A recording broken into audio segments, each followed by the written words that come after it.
kailangan gumamit ng tabak ang kanyang mga alagad. Kaya ang sabi niya, isalong mo yan. Huwag mong gumamit, huwag mong gamitin ang pakikidigma sapagkat ito'y digmaan ng espiritualidad. Hindi ito digmaan ng pamamagitan ng tabak. Ito ang hindi nakita.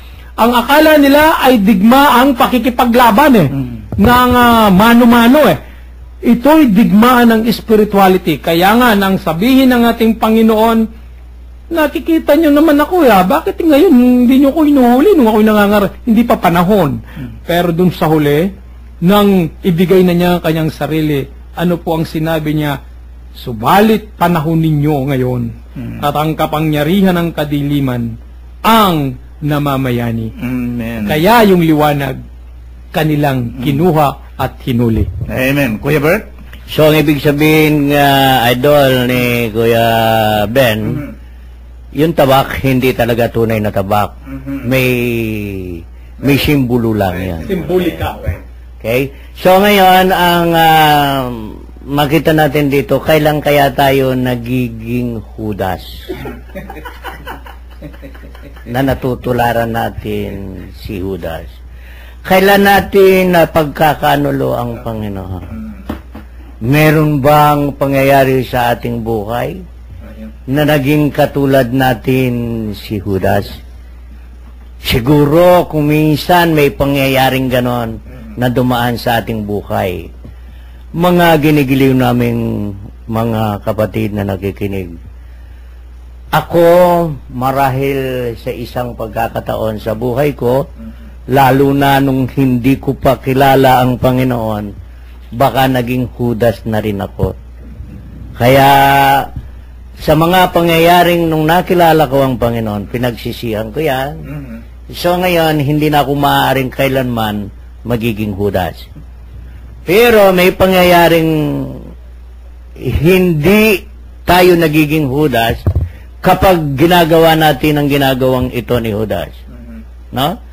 May pangyayaring nagiging Judas ang isang tao kapag ipinagkakanulo ang kanyang kapwa manggagawa, magsumbong at maglubid ng kasinungalingan upang mataas siya sa kanyang tungkulin. Nagiging Judas siya para siya ay tumaas sa tungkulin niya. Pero kung ang isang tapat na manggagawa, sinabi niya sa nakakataas sa kanya, ang ginagawang mga masama sa kanyang pinagtatrabuhan, ito'y hindi Judas. Kundi tumatayo siya bilang ilaw, bilang nagpapatotoo, bilang sumusunod sa kalooban ng Diyos, sapagkat ang katotohanan ang siyang kanyang sinasabi. Dahil sinabi ng Panginoon, ako ang katotohanan. Kaya kung minsan ang mga tao, hindi ito nila nakikita. Akala nila nagiging Judas na ipapahamak ang isang taong gumagawa ng masama ng dahil sa pagsusuplong dito. Pero nagkakasala rin sila sapagkat inaayaan nila ang kanilang kapwa na hindi malaman ng nakakataas sa kanila at nakakapagpatuloy sa paggawa ng masama.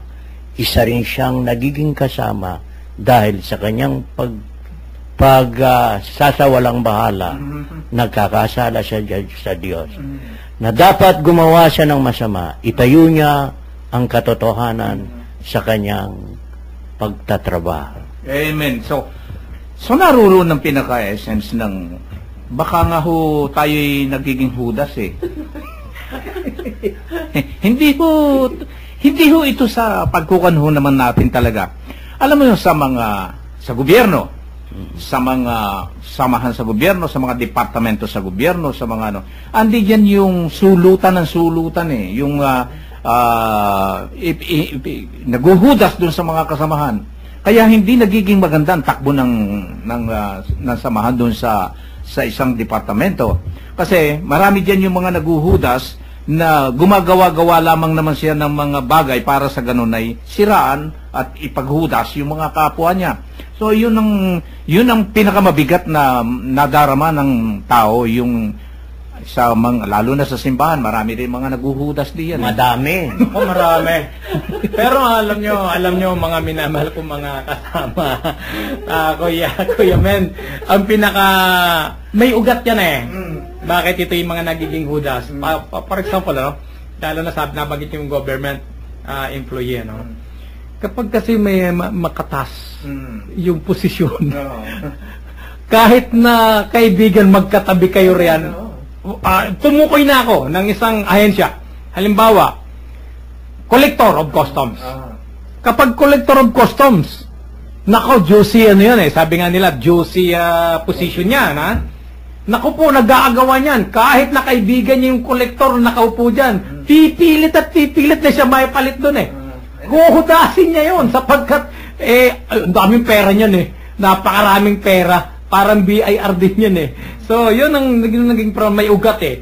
At ang pinag-uugatan, yaman dito sa mundo. Pag ikaw naging makamundo, tiyak, baka makatulad ka ni Judas. 30 pirasong pilak yun eh. Hindi. Ito sa totoo lang, nabuksan din niyo, Kuya Bert, at tungkol dito. Totoo yan eh. Yan ho ang pinakakalakaran ng mundo eh. Yung maraming mga tao talaga naguhudas sa kanyang kapwa. At yan ho ang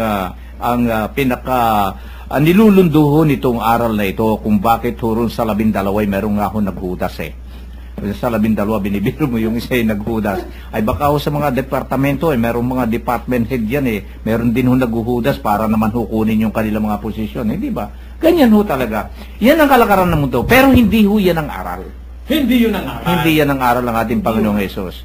Ang aral ng ating Panginoong Hesus eh, ang sabi nga rito eh, dito sa aral na ito eh, kabalintunaan eh. Baligtad yung kanya eh. Yung kanya eh, kung ikaw ay naghuhudas sa mundo, hindi. Hindi po pa nga yung taingat, pinagaling pa nga eh. Hindi. Binibiro niyo yung ginawa ng ating Panginoon dito. Hindi po pa yung tainga, isinalong pa, at pagkatapos eh, sinabi lamang niya na panahonin niyo ngayon ang kapangyarihan ng kadiliman, gagaya nga ng sinabi ni Kuya Joe. Nasa kadiliman eh. Napa-influensya sa kadiliman. Kapag ka ang isang tao ay napa-influensya sa kadiliman, talagang maghuhudas yan. Okay.